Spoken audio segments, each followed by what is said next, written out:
오늘 하나님께서 우리에게 주신 말씀은 에레미야 애가 2장 1절에서 10절까지의 말씀입니다. 하나님 말씀 받들어 읽도록 하겠습니다. 주께서 어떻게 진노하셔서 딸 시온을 구름으로 덮어 버리셨는지, 그분이 이스라엘의 아름다움을 하늘에서 땅으로 던져 버리셨다. 그분의 진노의 날에 그분의 발판을 기억하지 않으셨다. 주께서 인정을 베풀지 않고 야곱의 모든 거처들을 삼켜 버리셨다. 그분의 진노 가운데서 딸 유다의 요새들을 무너뜨리셨다. 왕국과 관료들을 욕되게 땅에 내리치셨다. 그분의 맹렬한 분노로 이스라엘 모든 뿔을 잘라 버리셨다. 원수 앞에서 그분의 오른손을 거두셨다. 활활 타는 불이 주위의 모든 것을 집어삼키듯이 야곱을 태우셨다. 마치 대적처럼 그분은 활을 당기고 그분의 오른손은 준비되어 있다. 마치 적과 같이 눈에 즐거움을 주는 사람을 모두 죽이셨다. 불처럼 그분의 진노를 딸 시온의 장막에 쏟아 부으셨다. 주께서 마치 원수같이 돼서 이스라엘을 집어삼키셨다. 이스라엘의 모든 성체들을 집어삼키시고 요새들을 파괴시키셨다. 딸 유다에게 애국과 슬픔을 많게 하셨다. 마치 정원의 초막을 허무는 것처럼 주께서는 공회가 모이는 곳을 파괴하셨다. 여호와께서 시온에서 정한 절기와 안식일이 잊혀지게 하셨다. 그분의 맹렬한 진노로 왕과 제사장을 쫓아내셨다. 주께서는 그분의 제단을 거부하셨고 그분의 성소를 버리셨다. 성체 벽들을 원수의 손에 넘겨주셨다. 정해진 절기의 날처럼 대적들은 여호와의 집에서 소리를 질렀다. 딸 시온의 성벽을 여호와께서는 파괴하기로 작정하셨다.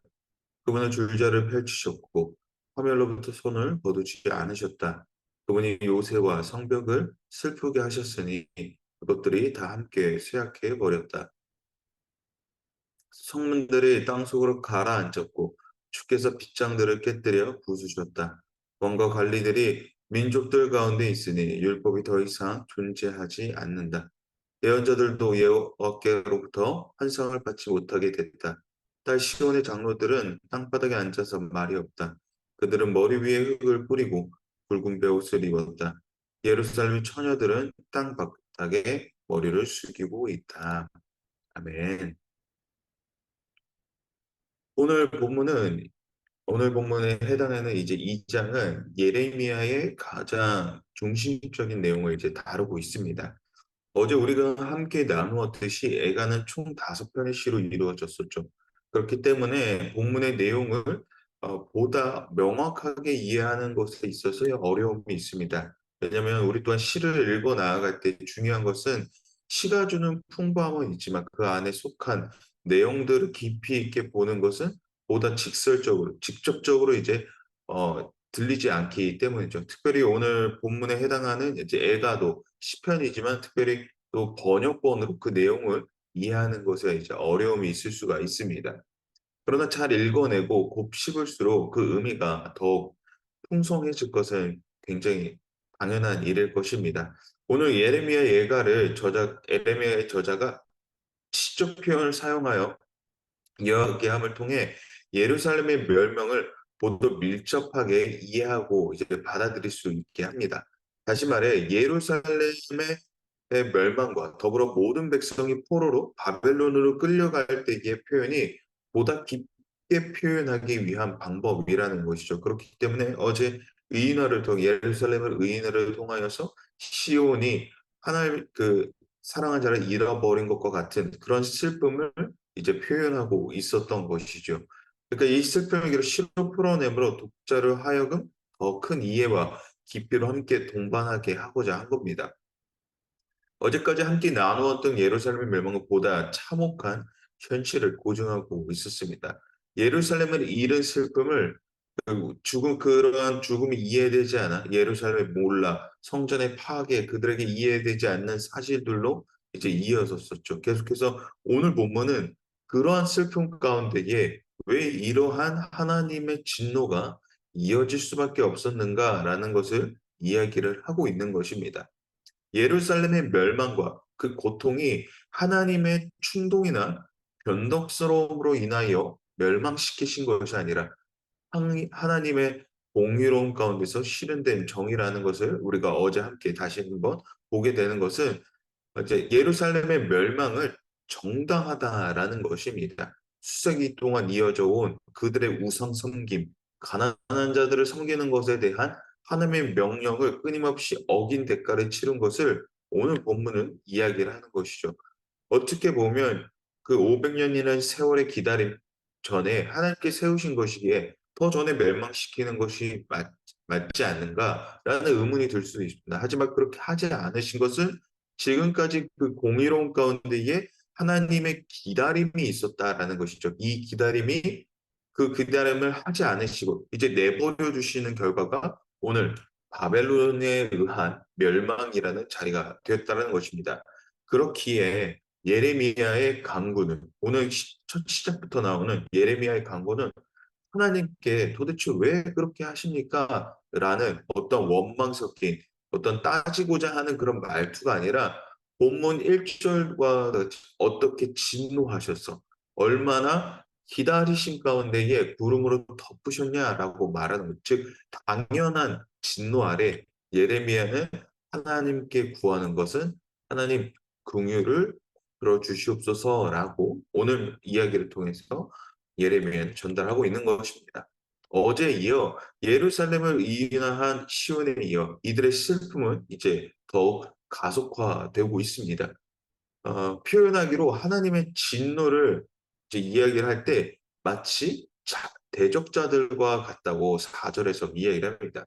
이는 하나님의 분노가 얼마나 큰 것인지 마치 대적자들과 같이 원수된 사람들처럼 그렇게 얘기를 하고 있다라는 것이죠.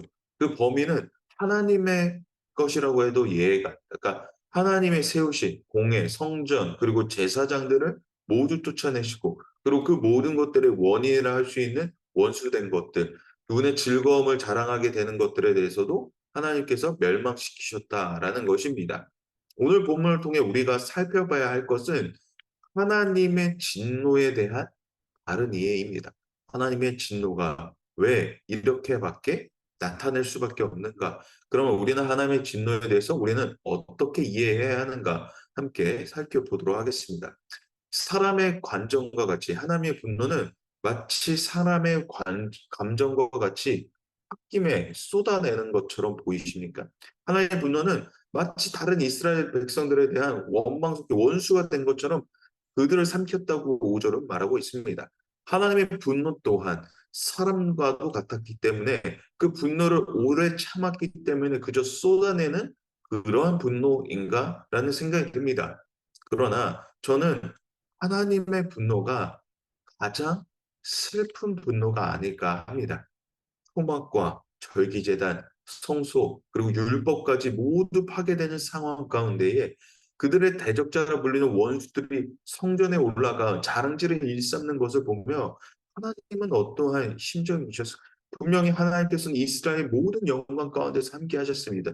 다윗이 승리했을 때 솔로몬이 그 지혜를 통해 하나님께서 주신 지혜를 통하여서 그 하나님의 이름을 전파하며 나아갔을 때에 또 막 여러 왕들 중에서도 하나님을 옳게 섬기는 왕들이 있었을 때도 하나님은 함께 그 이스라엘 영광에 함께 동참하셨습니다.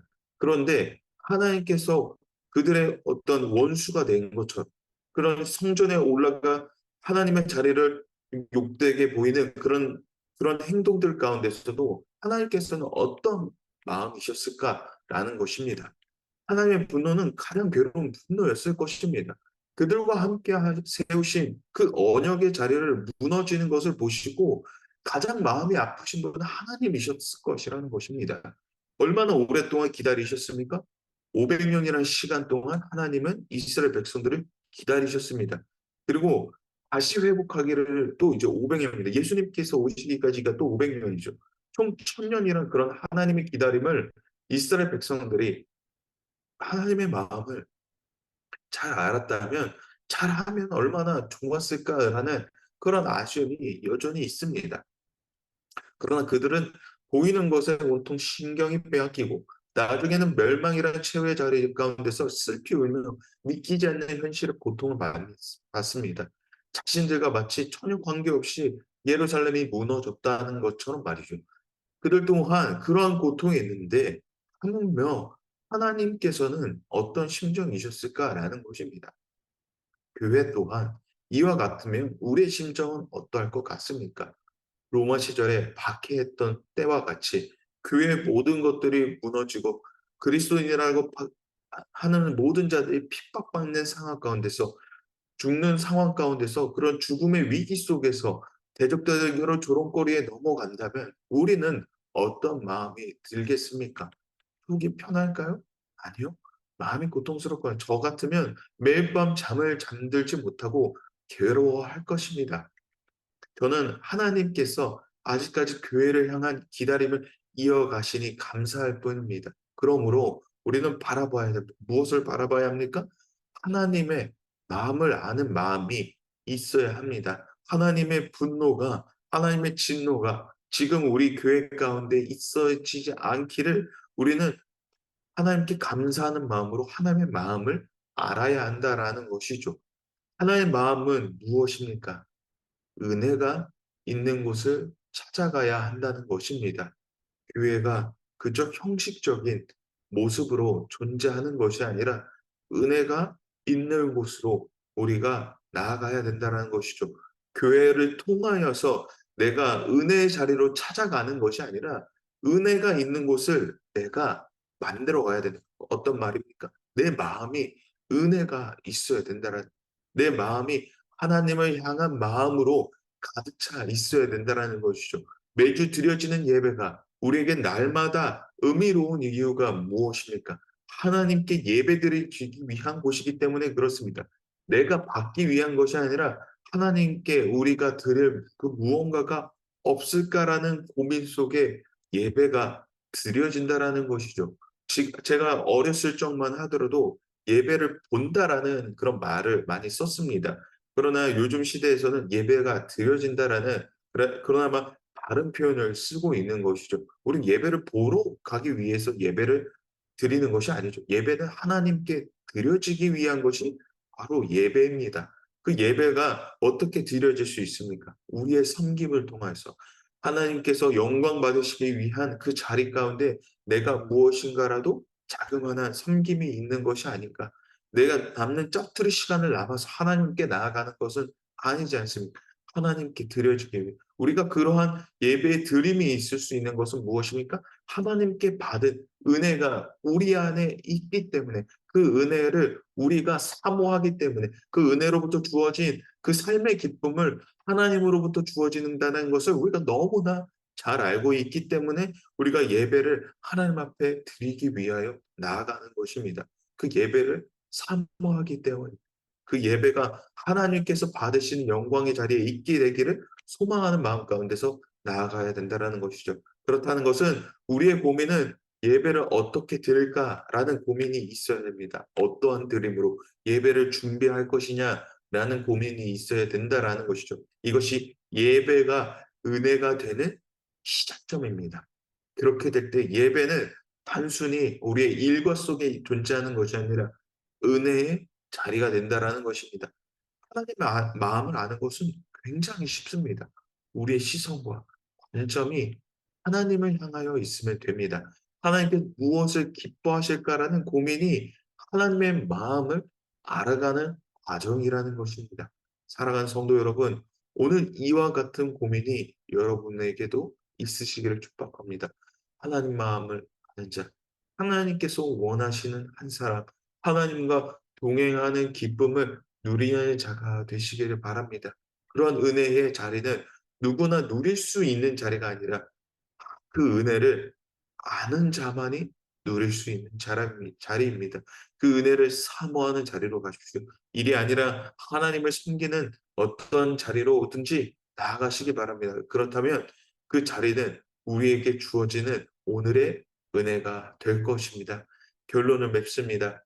하나님을 향한 기쁨을 계속해서 나아가시길 바라십니까? 그렇다면 하나님의 은혜가 사모되는 자리를 계속 찾아 나아가는 연습을 하시기 바랍니다. 이것은 비단 주일날 예배를 참여하는 것뿐만 아니라 우리의 삶 속에서 드려지는 예배, 매일 주님과 만나려고 하는 연습들, 노력들이 하나님과 동행하는 기쁨의 여정들을 살아가게 한다라는 것인데, 우리가 이 새벽에 하나님 앞에 나온 이유가 무엇입니까?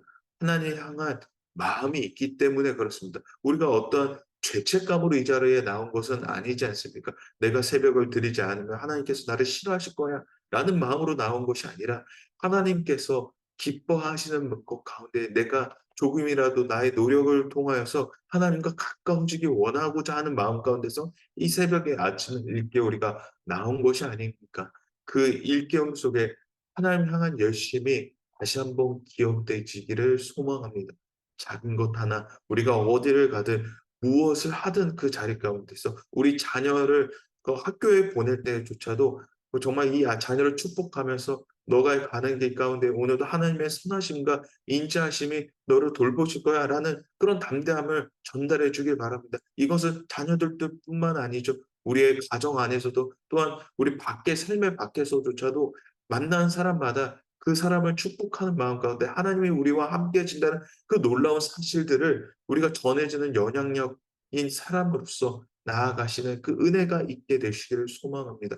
그 은혜는 사모하는 자리부터 나온다라는 것을 계속해서 말씀드립니다.